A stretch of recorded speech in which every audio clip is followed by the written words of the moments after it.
Alright, so it appears that Tesla is full steam ahead making cars again. If you go to their website, it doesn't really seem like there's any delays. Since filming this video, Tesla actually just updated it even further, so now if you order a Model S, X, or 3, it says 2 to 3 weeks, which is pretty short. But most importantly, the Model Y, their newest car, is 4 to 8 weeks. So this is the lowest delivery estimate we've seen for this car, and it means that if you ordered today, you could get it within a month, which leaves some people who pre-ordered still all the way back when it was first announced to wonder where theirs is. Overall, I feel like I've seen most people getting their Model Ys who ordered and were tracking their orders and trying to get it, but it seems like there's still some people wondering, and of course the people who ordered the rear-wheel drive version are wondering if they're even going to still make that version. Now this could be a sign of decreased demand, which is definitely expected right now with the unemployment rate being at an all-time high. And I definitely think that is a factor, but overall I think that Tesla is definitely ramping these up very fast because they expect it to be their most popular car, checks all the boxes for a lot of customers, and they've learned a lot from their ramp up of the Model 3, and it seems like they're doing it way faster this time. Now, unfortunately, this is a double-edged sword when it comes to Tesla. If you're a shareholder,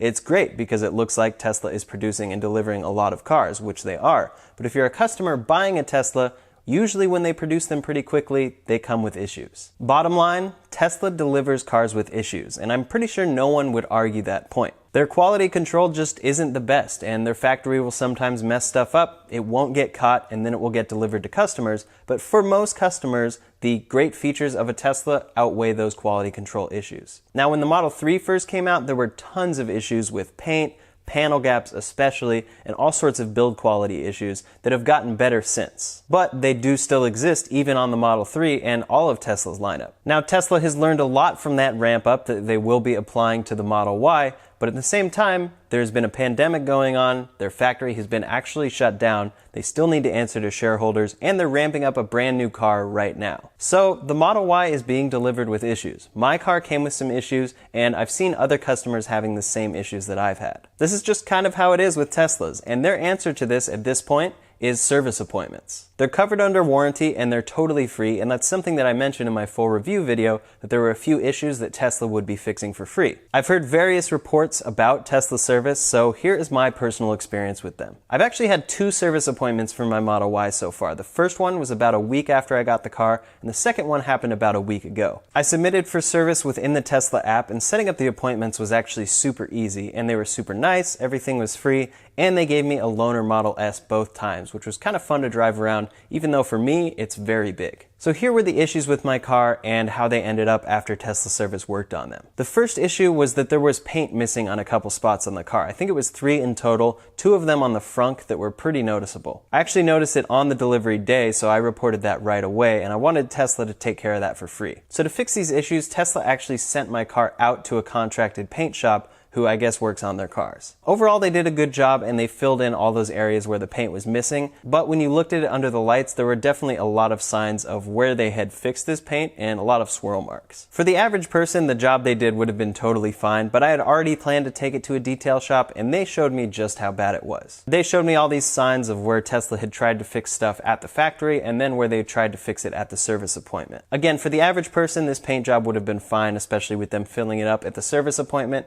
but you can notice it when you look at it under a light. If you want to check it out, I made a whole video talking about when I took it to the detail shop, what they showed me, and what they did to fix it, and you can check that out up here or in the description below. The second issue that I had was the rear seat alignment. So it's pretty clear that the right seat sits further forward at a different angle and higher than the other 2 seats. You can kind of hide this issue by changing the recline of that seat, but you just notice it again as soon as you fold the seats. This is a pretty common issue that I've seen happen to a lot of people on their Model Ys, but as Tesla is getting in the higher VINs, I've noticed it a little bit less. Tesla told me at that point that they just don't have a fix for this yet. The car is so new that they don't know how to fix it. So that was pretty disappointing for me, especially since it's such an obvious issue with the car. But they did stress that they don't know how to fix it yet, but hopefully they can do it later. But I figured with the car being so new, I mean at that point it had only been produced for a couple of weeks, and the fact that their factory was closing, they would eventually figure it out. And that's kind of how it goes when you buy a first run of a product. But still, no excuse there, I'm hoping to get it fixed. The third issue was the trim on the top that connects to the roof. On the front and the back, it's adhered really nicely and just sits flush,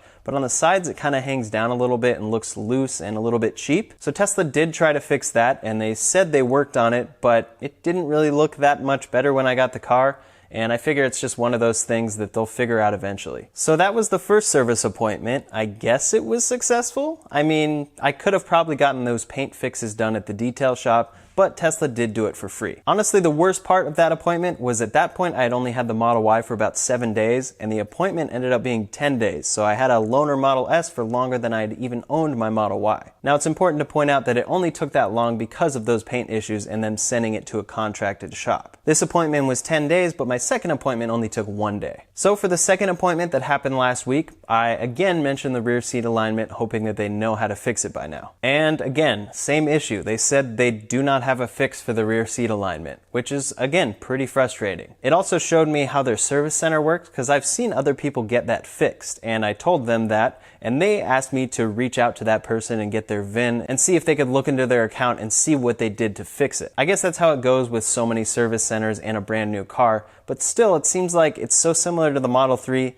How hard is it to just line up the seats right? By the way, if you're not already, make sure you subscribe to this channel for lots more videos about the Model Y, Tesla, and tech in general. The second issue I was having was with the front sensor. It would say that it was open when we were driving. It seemed like it was certain wind at certain angles, and when it would do that, it would actually knock us out of autopilot, which was pretty frustrating. Tesla said that the sensor and the latch itself were actually faulty, so they went and replaced all that for me, again, for free. But then later that day when I was driving it after the appointment, it did pop up once. Now, I haven't seen the issue again since, so maybe that was just a weird software thing, but I'll keep you posted if that actually fixed it. Well, since filming that, it's actually happened again, so I'm going to be adding that to my next service appointment, and hopefully they can actually fix it this time. The third issue that I was having was that the window wasn't rolling down properly. I noticed a couple times when I went to press it, and I would press the passenger side, it would roll all the way down.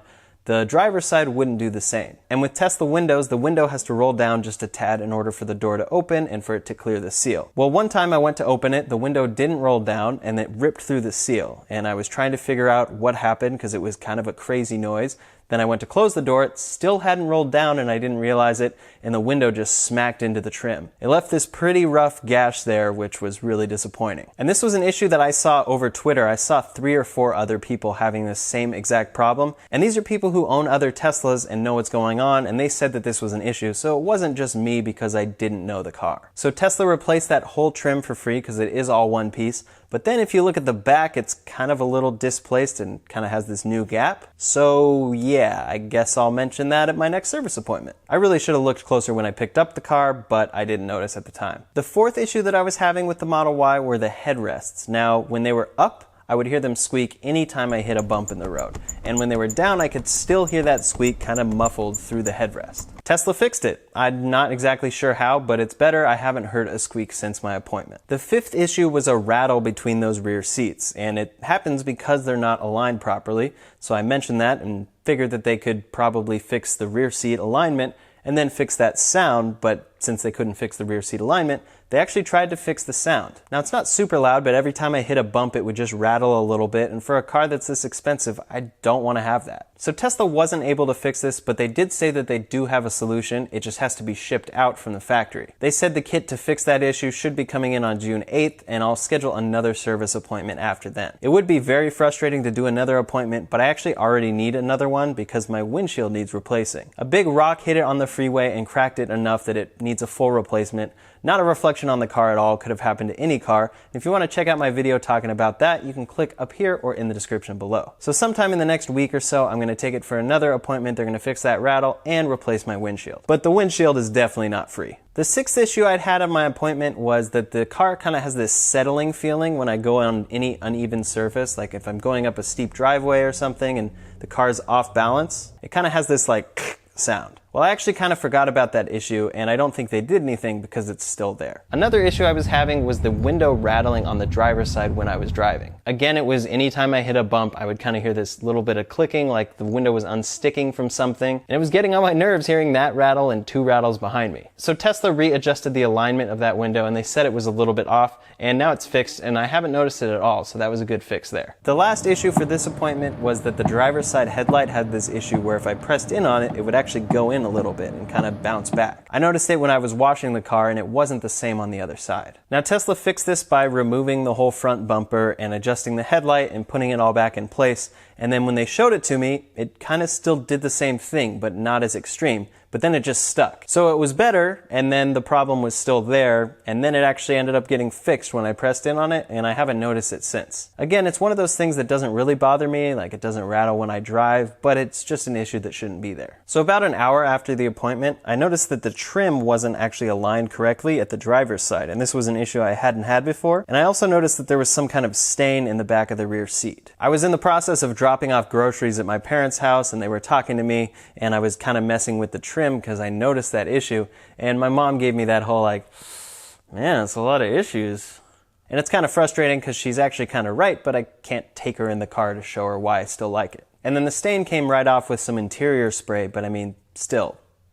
What? Again, for the trim, that's something I didn't notice until after this specific service appointment, and it's something that I'll mention at the next service appointment. Now, I will admit, I'm going hard on the service appointments right now. I mean, I'm going to be doing my third coming up pretty soon. But that's because my brain kind of works in the way that I just want to get everything done and then not think about it. But I will admit, even though I got the initial production of this car and Tesla has made now over 10,000 of them and they're probably improving, it does kind of make me wonder when I schedule my third service appointment, is this kind of what my life is like? I assume not, but I'll let you know. Real quick, if you're enjoying this video, make sure to hit that thumbs up so that more people can find it. Thanks. So that's what my service appointments have been with Tesla so far. They fix stuff and they fix it for free, but overall when it's stuff like build quality and issues that come from the factory, there's not a ton they can do. If it comes from the factory misaligned and it's not a piece they can just easily replace, like the front trunk latch, it's probably not going to be fixed. Now, the general consensus with Tesla service is that if you live close to a service center, you'll probably have a pretty good experience. My service center is less than 20 minutes away, and it's been an overall pretty good experience,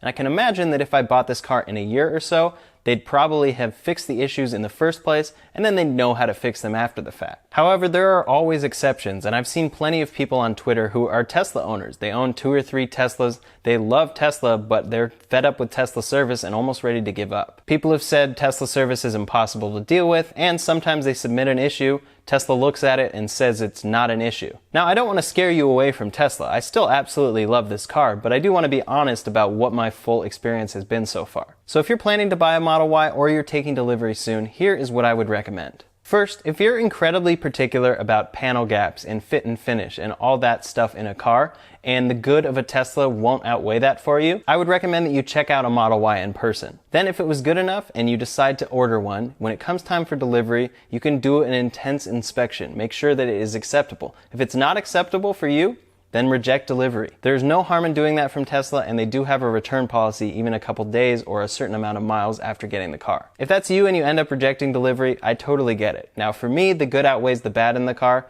but other people are going to be super particular about fit and finish. Second, if you think the good will outweigh the bad for you, which I think is going to be the case for most people, here's what to check for and to make sure you have on the record so that Tesla will fix it for free. Hopefully your car won't come with many, if any, of these issues, but here are some of the issues that we've noticed on lots of different Model Ys from early production. The first one would be that rear seat alignment. Go ahead and recline the seats and make sure that they all line up when you get your car. I've seen it before where it gets delivered and they're actually lined up, but that's because one of them is reclined. Now, I don't think Tesla is trying to hide this and trying to pull something on you here, but it is really easy to not notice that they're not aligned by just reclining the seat. The second will be paint issues, mostly where the paint is missing like it was for me. And this is something you'll need to report right away so that they know that you didn't cause it. Third, listen for any noises or buzzes when driving. Again, mine were the headrests and in between those rear seats that are not aligned, and there was a rattle in my driver's side window. Number 4, ensure that those rear seats do collapse properly when you press the buttons in the back. I've seen a couple owners have an issue with that, but I haven't had that issue.